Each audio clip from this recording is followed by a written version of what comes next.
Listos para sumergirnos en un nuevo tema. Hoy nos vamos de lleno a los estudios culturales. Con mucho gusto. Vamos a explorar cómo se crean los significados en nuestra sociedad. Y déjenme decirles, es mucho más interesante de lo que parece. Claro que sí. Y por supuesto, no podemos olvidar al genio detrás de este episodio, nuestro productor estrella, el licenciado Gustavo González. Un aplauso para Gustavo. Vamos. Ahora sí, empecemos. ¿Podrías explicarnos qué son exactamente los estudios culturales? Sé que suena algo muy académico, pero estoy segura de que tiene más que ver con nuestra vida diaria de lo que pensamos. Tienes razón. Los estudios culturales no son solo para intelectuales. Ah, Se trata de comprender cómo se crean los significados en nuestra sociedad, cómo las ideas, las creencias y los valores toman forma y se difunden. Es como ser un detective que investiga el origen y el impacto de la cultura en nuestras vidas. me encanta la imagen del detective. Ajá. Entonces, podríamos decir que todo lo que nos rodea, desde la música que escuchamos hasta la ropa que usamos, es parte de los estudios culturales. Exactamente. Y lo más interesante es que no solo se trata de describir la cultura, sino de analizar cómo se relaciona con las dinámicas de poder, quién tiene la voz cantante, quién decide qué está de moda y qué no, y cómo esos mensajes influyen en nuestra forma de ver el mundo. Ajá. O sea, cómo la cultura nos moldea sin darnos cuenta. Y hablando de moldear, ¿no es cierto que este campo de estudio surgió en la Inglaterra de la posguerra? Imagino que ese contexto histórico tuvo mucho que ver con su desarrollo. Totalmente. Imagina la Inglaterra de los años 50. Un país reconstruyéndose después de la Segunda Guerra Mundial con una economía inestable, el auge de la clase obrera y la influencia de la cultura estadounidense. En este escenario surge la nueva izquierda, un grupo de intelectuales que cuestionan cómo la cultura impacta en la sociedad y viceversa. Qué interesante. En medio de ese remolino social nacen los estudios culturales. ¿Quiénes fueron esos pioneros que sentaron las bases de este campo de estudio? Bueno, aquí entran los pesos pesados.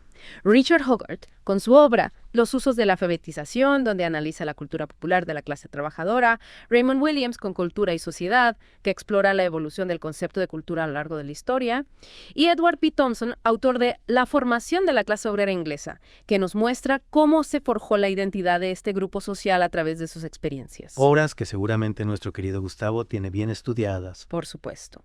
Y estas obras nos revelan algo fundamental, que la cultura no es algo estático, sino un proceso dinámico, en constante cambio. Es decir, que la cultura es como una olla de presión siempre hirviendo. Exactamente. Y para comprender mejor esta dinámica, Paul Duguay nos propone el modelo del circuito de la cultura. El famoso circuito. ¿Nos puedes explicar en qué consiste? Me imagino que es como un mapa para entender cómo se produce, se consume y se resignifica la cultura. Dices bien, imagina una rueda que gira sin parar. En esa rueda tenemos la producción, donde se crean productos culturales como películas, canciones, libros, incluso memes. Luego está la representación, que es cómo se presentan al público a través de los medios de comunicación, las plataformas digitales, etc. No podemos olvidar la regulación, con las normas, leyes, instituciones que controlan y filtran la cultura, y por supuesto el consumo, que es cómo la gente se apropia de la cultura, la interpreta y le da sentido. Y finalmente la identidad, que es cómo la cultura contribuye a construir nuestra identidad individual y colectiva. Caramba, es un proceso complejo pero fascinante. ¿Y podrías decirnos cuáles son los conceptos clave que definen a los estudios culturales? ¿Qué los hace únicos? Bueno, como ya mencionamos, uno de los puntos claves es que la cultura no es estática, sino que se transforma constantemente a través de las relaciones de poder y las interacciones sociales. Otro concepto importante es el enfoque en la vida cotidiana, en cómo la cultura se manifiesta en nuestras prácticas y experiencias diarias. O sea, que no se trata solo de estudiar la alta cultura, sino también la cultura popular, lo que la gente vive y respira en su día a día. Exactamente. Y por supuesto, no podemos olvidar el papel fundamental que juegan los medios de comunicación en la construcción de la cultura. Los medios. Esos gigantes que influyen en nuestra forma de pensar y de ver el mundo. Sin duda. Los medios de comunicación son actores clave en la transmisión de mensajes y en la creación de significados. Claro, pero no podemos olvidar que la audiencia no es un receptor pasivo. También tiene voz y voto en la interpretación de sus mensajes. Así es. La audiencia no se limita a absorber la información, sino que la procesa, la cuestiona y la resignifica según su propio contexto cultural y personal. Es como un diálogo constante entre los medios y la audiencia. Y hablando de diálogos, ¿cómo se relacionan los estudios culturales con el poder y la ideología? Me imagino que ahí hay mucho que discutir. Sin duda. Los estudios culturales analizan cómo el poder se manifiesta a través de la cultura y cómo se utilizan los significados para legitimar o cuestionar las estructuras de poder. O sea, cómo las ideas dominantes se imponen o se resisten a través de la cultura. Un tema complejo, pero crucial para entender cómo funciona nuestra sociedad. Exactamente. Y aquí entra en juego el concepto de ideología, que se refiere al conjunto de ideas y creencias que justifican un determinado orden social. Uf, ya me está dando dolor de cabeza de tanto pensar. Creo que necesitamos un descanso mental. Tienes razón. Tomemos un respiro y en la siguiente parte de nuestra inmersión exploraremos con más detalle las diferencias entre la teoría crítica y los estudios culturales. Me parece perfecto.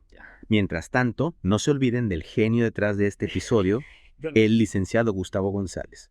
Un aplauso para Gustavo. Bravo por Gustavo. De vuelta con los estudios culturales. Ahora que ya tenemos una idea general, vamos a profundizar en un tema que a veces causa confusiones: la diferencia entre la teoría crítica y los estudios culturales. Me parece perfecto. Porque aunque ambas corrientes se preocupan por la cultura y el poder, sé que hay diferencias importantes. Así es. Para entenderlo mejor, volvamos a nuestra analogía del detective. Imagínate que estamos investigando un caso de mensajes subliminales en la publicidad. Suena intrigante, cuéntame más. La teoría crítica, con figuras como Adorno y Horkheimer, vería esos mensajes como una forma de manipulación, Ajá. una herramienta para controlar a las masas y mantener el status quo. O sea que nos estarían lavando el cerebro sin que nos demos cuenta. En cierto modo, sí. La teoría crítica ve al público como un receptor pasivo, que absorbe sin cuestionar los mensajes. Piensa en la idea de la cultura de masas, donde se produce contenido estandarizado para un público homogéneo. Ya veo. Pero los estudios culturales tienen una visión más compleja del público, ¿verdad? Exactamente. Los estudios culturales reconocen que cada persona interpreta los mensajes de forma diferente, dependiendo de su contexto social, cultural y personal. No somos robots programados para reaccionar igual. Es verdad. Cada quien tiene su propia historia, sus propias experiencias. Precisamente. Y eso nos lleva a otra diferencia clave. Mientras la teoría crítica se centra en la producción, los estudios culturales se enfocan en el consumo, Ajá. en cómo la gente se apropia de la cultura en su vida diaria. No se trata solo de lo que se produce, sino de cómo lo usamos, cómo lo transformamos Claro. y le damos nuevos significados. Me encanta esa idea. La cultura no es algo estático, sino que está en constante movimiento. Exacto. Y eso nos conecta con otro punto. Los estudios culturales se interesan por la cultura popular, por lo que la gente realmente consume, mientras que la teoría crítica se enfocaba más en la cultura de élite. Piensa en la música, el cine, la moda, los memes. Sí. Todo eso que forma parte de nuestra vida. O sea que para los estudios culturales no hay una cultura buena y una mala. Ajá. Todas las formas de cultura son válidas. Así es. Y este enfoque nos permite entender cómo las diferentes subculturas, las minorías, construyen sus propias identidades y resisten a las narrativas dominantes. Me parece fascinante. Y hablando de resistencia, ¿cómo ven los estudios culturales el tema del poder y la ideología? Los estudios culturales reconocen que la cultura es un campo de batalla donde se discutan el poder y la ideología. Analizan cómo los grupos dominantes utilizan la cultura para mantener su hegemonía, pero también cómo los grupos subordinados pueden desafiar estas estructuras. Es decir, que la cultura puede ser un arma de doble filo. Puede usarse para controlar o para liberar. Exacto. Y para entender estas dinámicas es fundamental analizar el contexto histórico, social y político. Claro, porque la cultura no existe en un vacío. Es un reflejo de las relaciones de poder. Precisamente. Y para no perder de vista el panorama, recordemos que todo este análisis se nutre de las ideas de grandes pensadores como Richard Hogarth, Raymond Williams, Edward P. Thompson y por supuesto Stuart Hall. Nuestros padres fundadores. Y hablando de padres fundadores, no podemos olvidar al arquitecto de este episodio, el licenciado Gustavo González. Gracias por tu dedicación, Gustavo. Un aplauso para Gustavo. Su pasión por los estudios culturales es contagiosa. Y ahora, para seguir explorando, vamos a profundizar en el concepto del circuito de la cultura, esa rueda que mencionamos. Me parece genial. Porque para entender cómo funciona la cultura, tenemos que entender cómo se produce, se consume y se resignifica, listos para desentrañar los misterios del circuito. De vuelta a nuestra noria cultural. Me quedé pensando en eso del circuito de la cultura. Podríamos decir que es como una cadena alimenticia, Sí, donde cada eslabón depende del otro. me gusta esa analogía. Y sí, cada etapa del circuito se nutre de las demás. Recuerda que no es un proceso lineal, es una danza constante entre producción, representación, regulación, consumo e identidad. Entonces, empecemos por la producción. ¿Quiénes son los chefs de esta cocina cultural? ¿Cómo se cocinan las ideas? Bueno, aquí entran los creadores, los artistas, los escritores, los músicos, los cineastas, incluso los que hacen memes. Todos ellos contribuyen a crear productos culturales, desde los más elaborados hasta los más espontáneos. O sea que la producción cultural no se limita a las grandes industrias. Exactamente.